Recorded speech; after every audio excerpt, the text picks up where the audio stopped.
kenapa judulnya ini dipilih kombinasi hidrogen dengan pola hidup sehat yang lain, diet, olahraga, suplemen gitu ya, sama manajemen stres yang baik itu karena banyak yang penelitiannya kan udah banyak, ada lebih dari 1.000 penelitian tentang manfaat hidrogen pada berbagai penyakit, lebih dari 170 penyakit pada manusia gitu ya. Tapi kok ada yang suka konsultasi tuh, "Dok, saya udah minum hidrogen tiap hari, tapi kok gula darahnya masih belum turun, masih harus terus minum obat," gitu, atau berat badannya nggak turun-turun gitu. Nah itu, materi kali ini tuh, akan dibahas kenapa, apa sih kepentingan dari, pola hidup sehat yang lain dalam hubungannya dengan, hidrogen dan di mana letak si hidrogen ini dalam pola hidup sehat secara keseluruhan. Nah ini juga memang tadi, Bu Ira bilang kan nanti ini materi awal untuk, pengantar untuk materi-materi selanjutnya. Jadi nanti kita akan fokus bagaimana, apa namanya, mengkombinasikan, pola hidup sehat, salah satunya dengan minum air hidrogen dengan pola hidup sehat yang lain. Karena itu tuh terus terang secara kedokteran, itu tuh yang paling bagus tuh seperti itu gitu. Kita tuh nggak bisa ngandelin misalnya cuman minum air hidrogen aja, terus kita makan sembarangan, nggak pernah olahraga gitu ya, terus juga, apa namanya, stresnya, tiap hari stresnya tinggi gitu ya, tidak bisa manage stres dengan baik, terus mengharapkan dengan hidrogen ini ajaib tiba-tiba semuanya jadi sehat gitu, jadi bagus kolesterol, gula dan sebagainya. Jadi ini perlu difahami karena kan tujuan utama orang minum air hidrogen itu biar sehat gitu kan. Jadi kalau misalnya, apa namanya, udah minum air hidrogen tapi nggak tercapai target kesehatannya kan ini juga jadi ngeselin juga gitu. Tapi kita perlu tahu, apa namanya, di mana sih, kenapa sih bisa gagal, kok ada orang yang berhasil, ada orang yang, istilahnya masih belum tercapai target-target sehatnya gitu. Nanti ke depan ini pemateri awal tuh akan bahas tentang secara umum tuh pola-pola hidup sehat mana sih yang paling penting untuk kita praktekkan gitu ya, dikombinasikan dengan air hidrogen. Kemudian dan nanti, minggu-minggu ke depannya kalau ada pertemuan lagi itu masih nyambung dengan pertemuan ini. Jadi moga-moga kan tadi direkam kan ya. Jadi kalau yang, nanti kalau misalnya nonton yang, materi-materi selanjutnya tuh bisa nonton dulu yang materi ini yang materi pengantarnya gitu. Nanti mungkin kita akan bahas tentang diabetes, tentang, apa namanya, obesitas, dislipidemi, tentang pencegahan kanker, pencegahan hipertensi dan pengelolaan hipertensi dengan air hidrogen gitu ya. Kemudian juga dengan, apa namanya, berbagai masalah-masalah kesehatan lain yang paling sering ditemui gitu ya, untuk terutama untuk pencegahan dan selain untuk pengobatan tapi untuk pencegahan penyakit juga. Kita akan bahas ya sekarang, materi pertama, masuk materinya.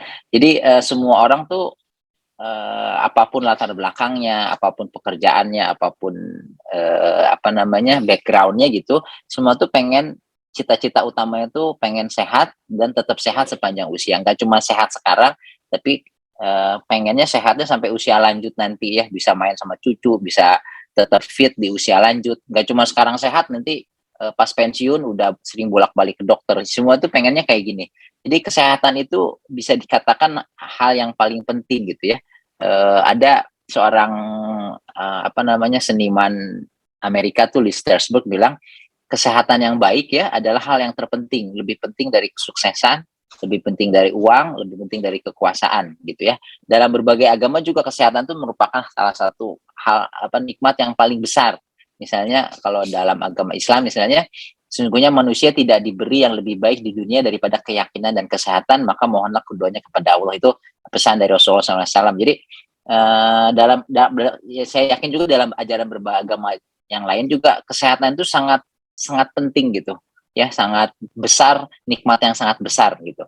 Kemudian yang dimaksud definisi sehat tuh banyak, tapi yang paling sederhana tuh bebas dari berbagai penyakit, dari usia sekarang sampai usia lanjut, terutama penyakit-penyakit berat ya, kalau penyakit-penyakit ringan kayak batuk pilek ya agak susah kalau misalnya, bebas 100%, tapi minimal yang terutama tuh bebas dari berbagai penyakit yang berat, ya. Dan ini tuh terus terang, untuk bebas dari berbagai penyakit itu satu hal yang sangat sulit zaman sekarang tuh, ya. Artinya kalau kita lihat angka kematian di Indonesia maupun di seluruh dunia itu 93% ya, hampir 95% orang tuh meninggalnya tuh karena sakit gitu. Jadi hanya 7% yang meninggal karena kecelakaan lalu lintas, kecelakaan kerja misalnya. Tapi kebanyakan orang tuh meninggalnya tuh karena penyakit gitu. Jadi ujung-ujungnya tuh nanti mau kita kerjanya apapun, hobinya apapun, aktivitasnya apapun, nanti ujung-ujungnya tuh kayak gini gitu ya. Kebanyakan tuh kalau saya ngerawat pasien-pasien tuh yang meninggal di ICU, meninggal itu nanti masuk ICU dulu, dipasang alat macem-macem gitu ya. Itu tuh biasanya karena penyakit-penyakit yang berat yang akhirnya ujung-ujungnya tuh menyebabkan gagal organ, gagal ginjal, gagal jantung dan sebagainya gitu ya, sehingga akhirnya meninggal. Jadi kebanyakan orang tuh agak susah gitu kalau sampai usia lanjut, apa namanya, pengen sehat terus. Jadi meninggalnya karena usia lanjut aja gitu. Kebanyakan tuh susah yang gitu. Kebanyakan tuh meninggalnya itu karena berbagai penyakit, dan penyakit-penyakitnya itu bukan penyakit-penyakit yang ringan-ringan. Jadi ini ada daftar penyakit penyebab kematian ya. Nomor 1 dan 2-nya tuh penyakit kardiovaskuler. Penyakit kardiovaskuler itu jantung dan stroke, itu yang paling sering. Jadi sepertiga kematian di seluruh dunia itu gara-gara jantung sama stroke. Kemudian 16%, sekitar 1/8-nya itu kanker gitu ya, sama jadi artinya 50% tuh karena jantung, stroke sama kanker, 3 itu ya. Sama diabetes juga sekitar 5%, penyakit apa namanya, pernafasan dan sebagainya. Jadi kebanyakan orang tuh meninggalnya karena gara-gara penyakit ini, penyakit jantung, penyakit stroke, penyakit kanker gitu ya. Di Indonesia juga nomor 1-nya tuh stroke 21%, nomor 2-nya tuh jantung ya, penyakit jantung koroner, yang ketiganya tuh penyakit diabetes ya. Jadi artinya ini 3 besar penyebab penyakit. Nah, itu tuh kalau di kedokteran tuh kalau pengen sehat tuh ada 6 faktor risiko yang harus dihindari gitu ya. Kalau kita bisa dari sekarang yang belum punya 6 faktor risiko ini kita bisa pertahankan gitu ya. Jangan sampai gulanya tinggi, kalaupun udah punya sakit gula, minimal gulanya tuh harus bagus terus gitu. Yang pertama itu, yang kedua hipertensi, tekanan darahnya harus bagus ya, nggak boleh tinggi. Yang ketiga tuh kolesterol, trigliseridnya juga harus normal. Kalau udah tinggi ya diobatin sampai normal dan secara umum normal terus. Kemudian yang keempat nih, faktor yang sering dianggap bukan penyakit tuh kegemukan. Ya, obesitas itu sering dianggap bukan satu penyakit, nggak kayak orang punya hipertensi, diabetes kan dianggap penyakit. Kalau kegemukan tuh dianggapnya cuman akibat ya masalah penampilan aja. Sebenarnya ini penyakit juga yang nanti kapan-kapan kalau perlu kita bahas panjang lebar mengenai bahaya dari kegemukan, obesitas dan overweight. Kemudian faktor risiko yang kelima tuh jarang olahraga, ya di sedentary lifestyle, jarang jarang gerak lah. Jadi ini tuh kalau bisa tuh ini bisa dirubah sebenarnya. Kalau kita dulu jarang, kalau sekarang kita jarang olahraga, bisa dibiasakan kalau kita tahu manfaat olahraga yang sangat luar biasa ya buat kesehatan. Dan yang terakhir tuh merokok dan berbagai radikal bebas lain. Ini radikal bebas itu sangat penting dalam hubungannya dengan hidrogen nantinya tuh, karena hampir semua penyakit itu penyebabnya tuh ada hubungannya dengan radikal bebas. Jadi 6 faktor risiko ini tuh harus dihindari semaksimal mungkin. Kalaupun kita udah punya gula, punya darah tinggi, itu dijaga jangan sampai gulanya tinggi, kontrol yang teratur, rutin gitu ya, minum air hidrogen, olahraga dan sebagainya. Pokoknya gimana caranya gulanya bagus, tensinya bagus, kolesterolnya bagus, berat badannya ideal, harus rajin olahraga dan hindari radikal bebas dari mulai merokok dan berbagai radikal bebas yang lain. Ini tuh kalau kita bisa hindari secara komprehensif semuanya, itu harapan untuk bisa hidup sehat sampai usia lanjut itu tinggi gitu. Karena kan orang mau punya duit berapa banyak juga kalau sakit-sakitan kan nggak bisa menikmati hidup gitu ya. Makanya ini faktor risiko di kedokteran yang sudah disepakati para ahli, ini dicatat benar-benar, kita lihat ada apa sih faktor risiko yang ada di kita, kemudian kita hindari, kita perbaiki sebaik mungkin gitu ya. Dan yang satu prinsip yang paling penting di kedokteran itu, prevention is better than cure. Mencegah itu lebih baik dari mengobati. Jadi pencegahan lebih baik dari pengobatan. Jadi gimana caranya kalau bisa sih jangan sampai kena ke 6 faktor risiko tadi ya. Nah, dalam hubungannya dengan mencapai target sehat itu tuh ada pola-pola hidup sehat ya. Jadi tiap orang punya pernah dapat masukan harus begini, harus olahraga, harus jaga makan, harus minum air yang banyak, air hidrogen dan sebagainya lah gitu ya. Ada satu prinsip yang paling penting dalam hubungannya dengan kombinasi pola hidup sehat ya. Pola hidup sehat itu tuh ada yang namanya multi therapeutic approach di dunia kedokteran itu. Namanya tuh jadi artinya sinergi dari dua hal yang bermanfaat bagi kesehatan itu meningkatkan manfaat masing-masing ke tingkat yang melebihi tingkat keduanya bila dijumlahkan. Ini paling gampang ilustrasinya kayak gini. Kalau misalnya kita biasa minum air hidrogen gitu ya.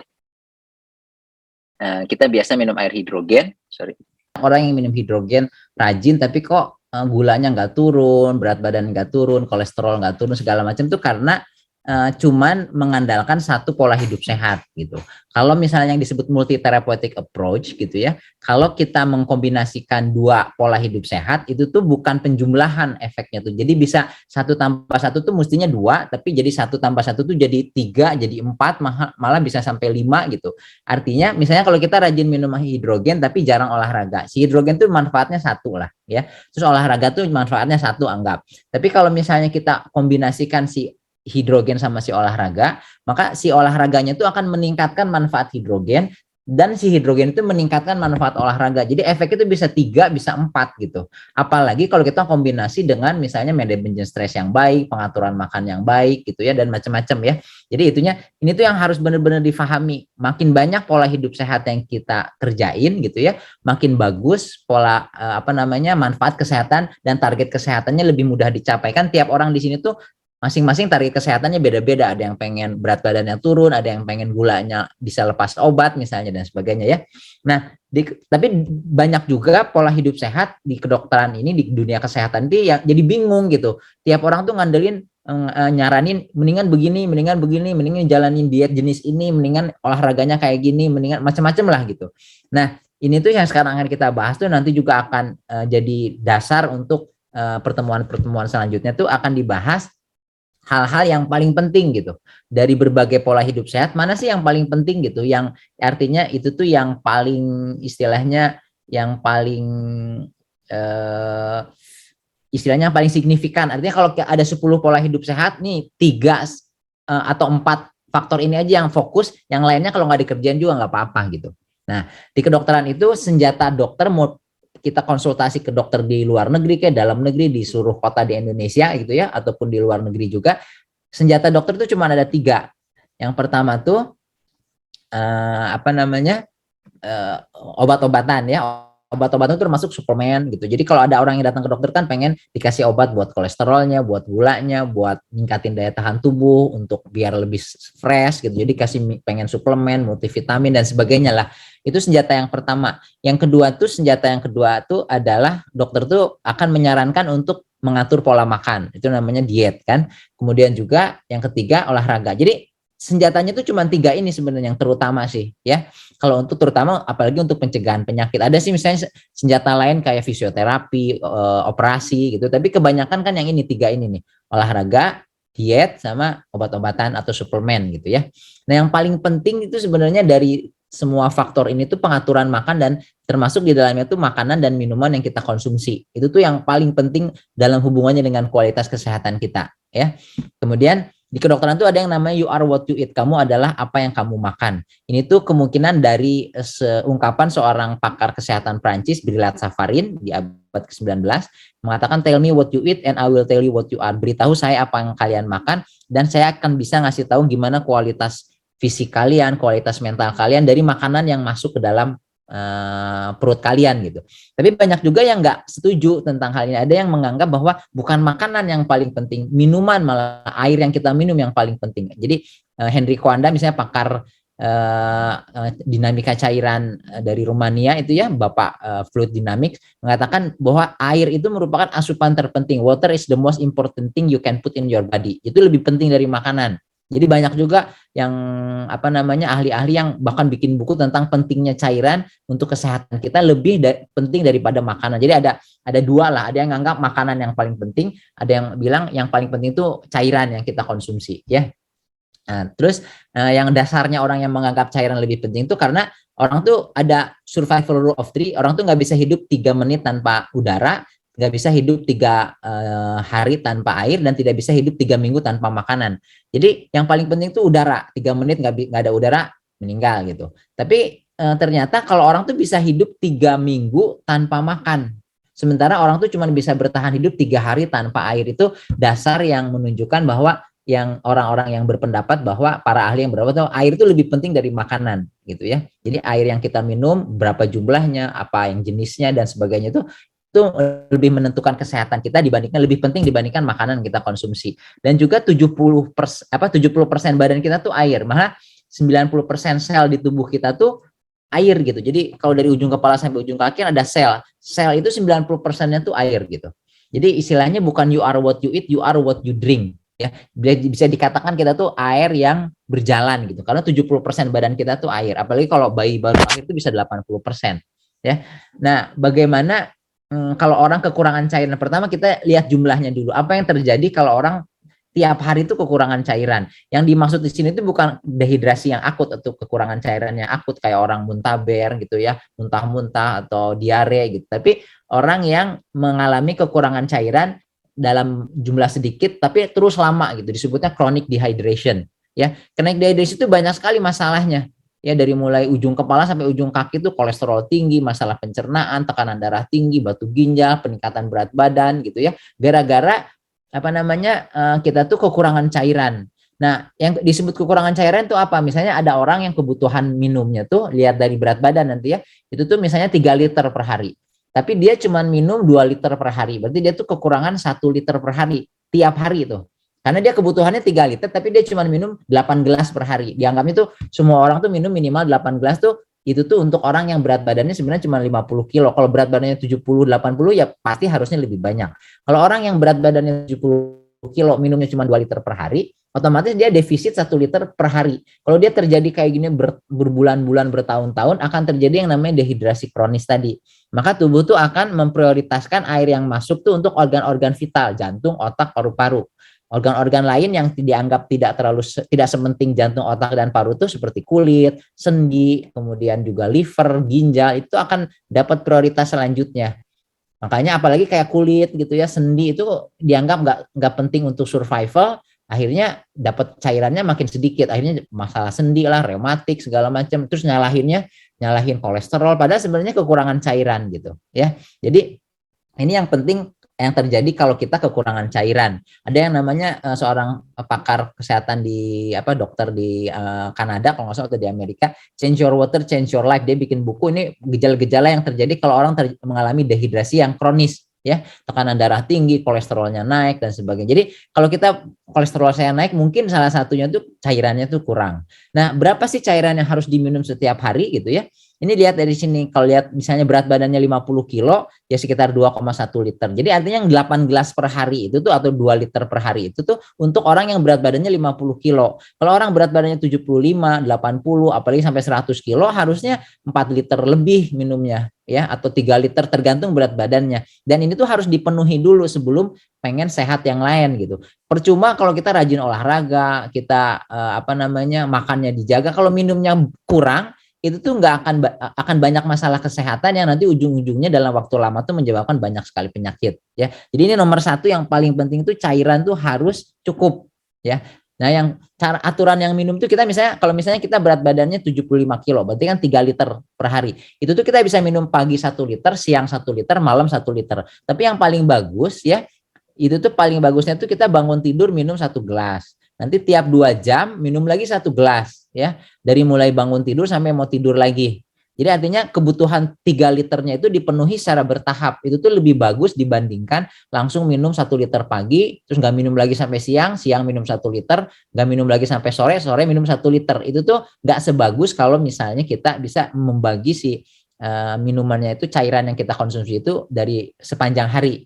Dan khusus untuk yang berat badannya kelebihan, itu tuh yang obesitas atau overweight, cara tambahannya tuh minum tambahannya tuh 1 gelas sebelum makan dan 1 gelas sesudah makan besar maksudnya.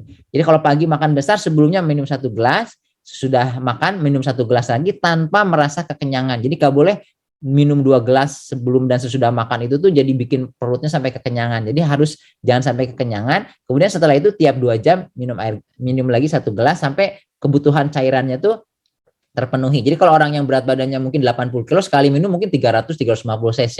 Tapi kalau orang yang berat badannya 50 cukup mungkin 200 sampai 250 cc setiap kali minum ya. Ini panduan sederhana karena ini tuh penting banget. Jadi kita tuh udah minum suplemen segala macam, udah minum air hidrogen, udah minum olahraga tertentu, tapi kok banyak keluhan. Salah satunya tuh yang paling penting tuh kekurangan cairan yang terjadi secara kronis ya. Nah, terus yang level 2 dalam hubungannya dengan cairan itu nggak cuman jumlahnya gitu. Jadi kan air itu merupakan asupan terpenting, artinya jumlahnya harus cukup gitu kan. Tapi juga tidak semua air sama. But not all water is equal. Yang Henry Coanda tuh bilang air itu merupakan hal paling penting. Tapi nggak semua air tuh sama gitu ya. Ya, jadi kita tuh banyak sekali dapat air alkali, air hidrogen, air RO, air oksi dan sebagainya lah. Intinya tuh kalau nanti bahasnya mungkin ada pembahasan di tempat lainnya, kalau ada rekaman-rekaman juga ada di ini. Kesimpulannya tuh yang paling bagus dari semua jenis air itu air kayak hidrogen. Itu tuh digunakan di Depkes Jepang sejak tahun 66 sampai 78. Jadi di Depkes Korea lebih dari 50 tahun digunakan, terbukti aman dan juga artinya nggak ada efek samping pada semua usia dan juga efektif pada banyak sekali penyakit ya. Nah, itu tuh dasarnya tuh ini. Ini harus difahami kenapa sih kita harus minum air hidrogen dan apa pentingnya air hidrogen itu untuk kesehatan kita. Kita kan tadi pengen sehat sampai usia lanjut. Ini tuh kuncinya tuh di radikal bebas. Radikal bebas itu tuh semua zat yang tidak, semua molekul, semua senyawa yang tidak stabil yang menyebabkan kerusakan sel. Ya, jadi itu dia tuh masuk ke dalam tubuh kita, terus dia bikin kerusakan di berbagai sel. Itu tuh bisa dinetralisir dengan antioksidan. Ya, nah antioksidan itu sangat penting. Ini ada bapak antioksidan terkemuka disebutnya Profesor Lester Packer ya, bahwa radikal bebas itu berperan pada hampir semua jenis penyakit ya.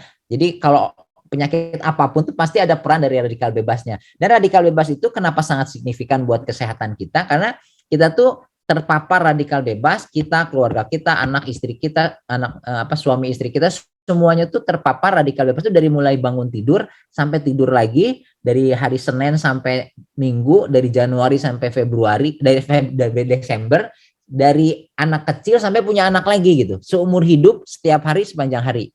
Itu tuh segala macam radikal bebas dari mulai beras berpestisida, asap rokok, gelombang elektromagnetik dalam bentuk wifi dan sebagainya, radiasi handphone dan sebagainya, itu semua radikal bebas yang kalau terpapar sedikit-sedikit dari waktu ke waktu, berbulan-bulan, bertahun-tahun akan menyebabkan banyak sekali penyakit. Ya, ini penting sekali. Kenapa kita tuh harus minum air hidrogen? Itu salah satunya ini. Walaupun kita rajin olahraga, walaupun kita jaga makan, kalau racun yang senyawa radikal bebas itu masuk terus ke badan kita, tetap aja kita tuh pengennya sehat. Saya udah rajin olahraga seminggu, udah 3 jam, 4 jam seminggu, tapi kenapa ya kolesterolnya tetap tinggi? Kenapa ya berat badannya susah turun? Salah satunya karena radikal bebas tuh masuk terus ke badan kita gitu ya.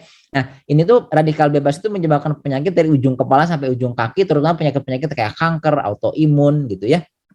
Nah, antioksidan tuh banyak tapinya. Jadi kali untuk menetralisir radikal bebas kita perlu konsumsi antioksidan. Antioksidan itu bisa dalam bentuk buah-buahan, sayur-sayuran gitu ya.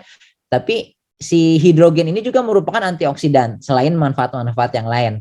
Tapi apa bedanya hidrogen dengan antioksidan yang lain? Ada bahasan khusus sampai sejam lebih, 2 jam lebih kalau nggak salah yang di video-video LWG yang lain ya, yang pernah saya presentasiin waktu itu. Tapi kita singkatnya tuh bahwa si hidrogen ini tuh merupakan antioksidan yang paling bagus saat ini dari seluruh antioksidan yang ada di dunia saat ini gitu. Ini ada materi penelitiannya, apa sih kelebihan dari molekul hidrogen dibanding antioksidan lain kayak vitamin C, vitamin E, atau koenzim Q10 atau glutamat, macam-macam lah, banyak gitu ya.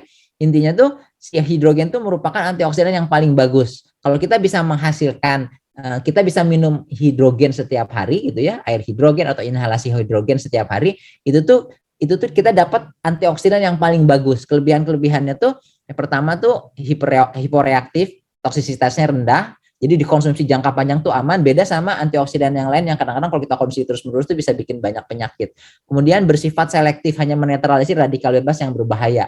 Padahal misalnya kita olahraga tuh menghasilkan radikal bebas, tapi radikal bebas yang bagus untuk kesehatan itu kalau sama antioksidan lain tuh dinetralisir, sama hidrogen tuh enggak ya. Kemudian juga dia mengaktifkan antioksidan baik endogen maupun eksogen. Jadi kalau kita minum vitamin C bareng sama hidrogen, si vitamin C itu efek antioksidan itu meningkat ya. Dan juga antioksidan di dalam tubuh juga meningkat kalau misalnya kita rajin minum air hidrogen.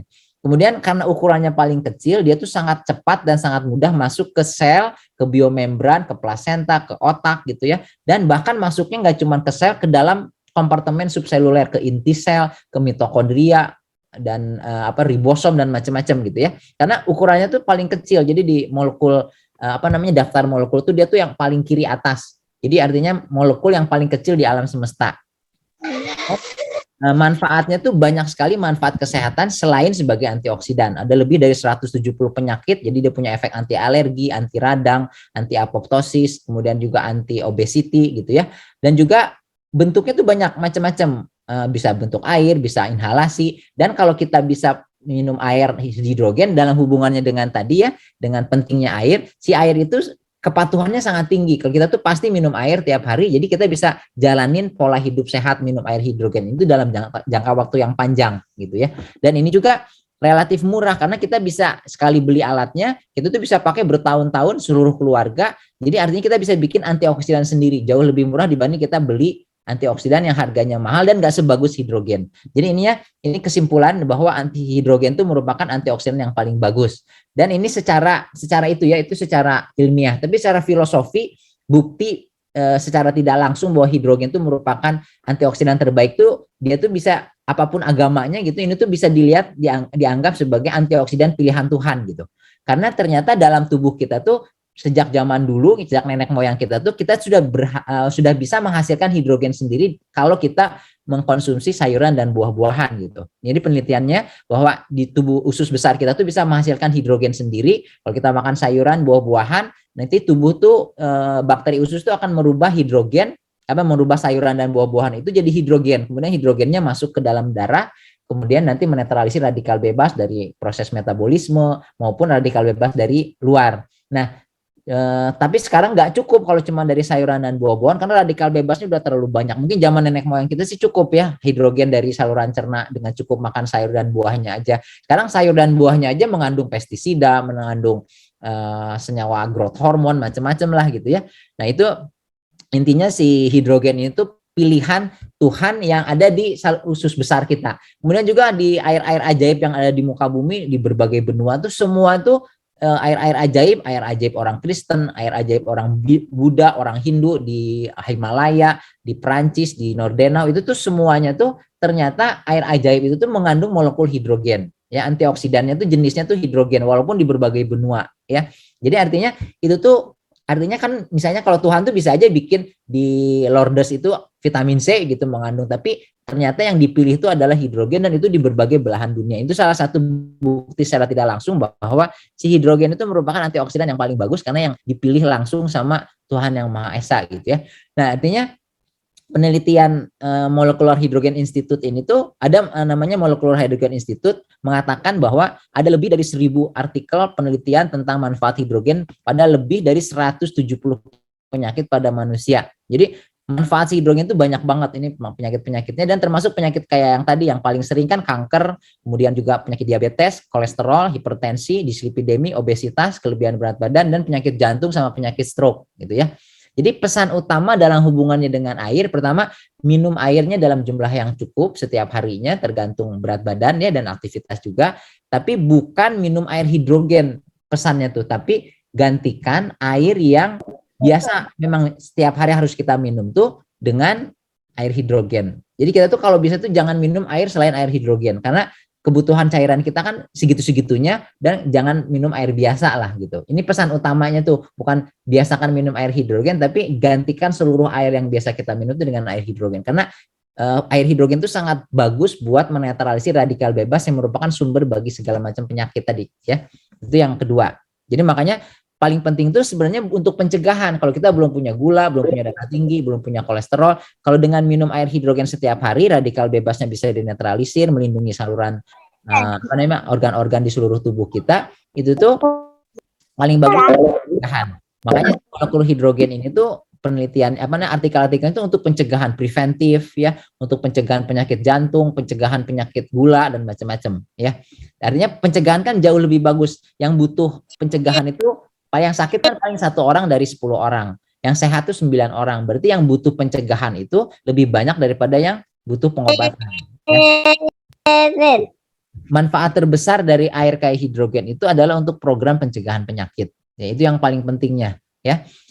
Dan juga kepatuhannya sangat tinggi. Nah, sekarang kita masuk itu, jadi yang pertama tentang yang paling pentingnya tadi makanan dan minuman yang kita konsumsi. Ya, paling penting dari 3 senjata dokter itu, satu obat, suplemen, yang kedua makanan dan minuman yang kita konsumsi, dan yang ketiga itu olahraga. Yang paling penting itu pertama minuman, tadi udah kita bahas, sekarang makanan, ya. Makanan itu sangat penting buat kesehatan kita, ya. Apa namanya? Oke, jadi makanan itu tuh biasanya, nah ini yang mungkin banyak yang bingung, banyak yang bilang nggak boleh makan ini, nggak boleh makan itu, segala macam gitu ya. Ini ada yang suara masuk ya, udah oke.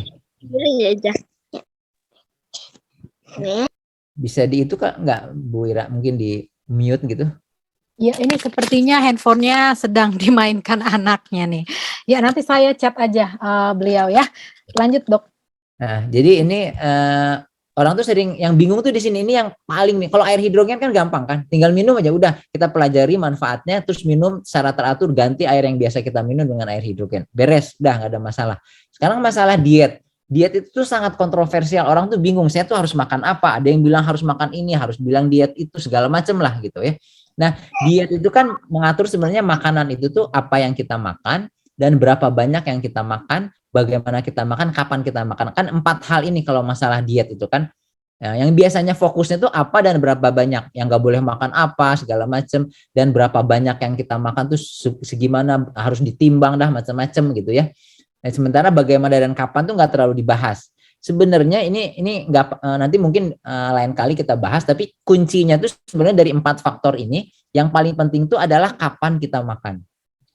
Jadi pokoknya gak usah pusing mikirin apa yang kita makan, gak usah pusing berapa banyak yang kita makan, tapi fokus pada kapan kita makan. Ini tuh sangat sederhana, sangat gampang gitu ya. Kalau kita menerapkan kapan kita makannya itu yang paling penting. Kita tuh nggak peduli mau makan apa, yang penting kapan kita makan yang kita atur. Ada 2 komponen dari kapan kita makan. Yang pertama tuh sekarang lagi tren namanya mindful eating atau intuitive eating gitu ya. Itu tuh membina hubungan yang sehat dengan makanan gitu. Biasanya kita tuh suka nyalah-nyalahin makanan, anti makanan tertentu. Itu tuh hubungan yang tidak sehat gitu. Karena makanan itu sebenarnya bermanfaat buat tubuh kita, asal jangan berlebihan. Gitu aja sebenarnya prinsipnya ya. Jadi yang lagi populer itu sekarang mindful eating atau intuitive eating. Intuitive eating itu kuncinya yang banyak macam-macam ya. Pertama, kalau mindful eating tuh makannya harus dinikmati, jangan buru-buru, kemudian juga banyak minum juga. Kalau lagi makan tuh relax sambil denger musik kalau perlu, duduk di meja makan yang benar gitu ya. Kemudian makan makanan yang kita suka, nggak perlu mikirin, oh ini nggak boleh, ini katanya bikin ini, bikin itu. Jangan sambil sosan, sambil multitasking gitu ya. Intinya tuh macam-macam gitu. Tapi yang paling pentingnya tuh ini, yang kapan kita makannya. Makan ketika kita lapar, kemudian berhenti ketika kita kenyang. Atau jangan makan ketika kita belum lapar. Itu yang paling penting dari pola hidup sehat. Jadi ini saya akan jelaskan kenapa sih kapan kita makan tuh lebih penting dari apa yang kita makan. Ya, jadi itu when you eat is more important than what you eat or how much you eat gitu. Ya, kapan kita makan tuh lebih penting dari apa ataupun berapa banyak yang kita makan. Nah, jadi intinya tuh ini saya jelasin secara ilmiahnya sedikit biar yang hadir di sini tuh agak, kan mungkin masa sih katanya harus nggak boleh ini nggak boleh itu, masa sih kapan kita makan tuh yang paling penting. Jadi rasa lapar dan kenyang itu tuh sebenarnya bukan sekedar sensasi di otak kita aja gitu.